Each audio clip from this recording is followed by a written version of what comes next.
diduga memanipulasi suara caleg, KPU Kabupaten Karawang memberhentikan 5 anggotanya.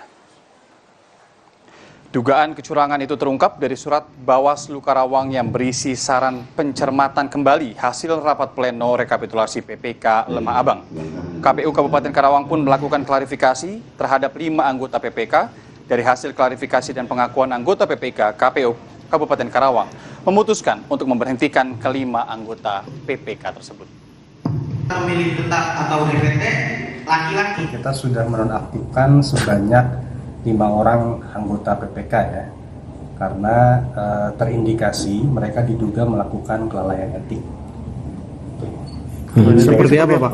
Seperti apa dan salah satu indikasi yang kita dapatkan dalam informasi tadi menutup Rumah Pemilu kali ini, sekaligus siaran terakhir saya di Kompas TV. Terima kasih, saudara, atas kebersamaan Anda selama ini. Terus jaga kesehatan dan terus saksikan Kompas TV untuk mendapatkan berita-berita yang independen dan terpercaya. Dari layar Kompas TV, saya Ira Manunus, pamit. Selamat sore, sampai jumpa.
Kompas TV, independen, terpercaya.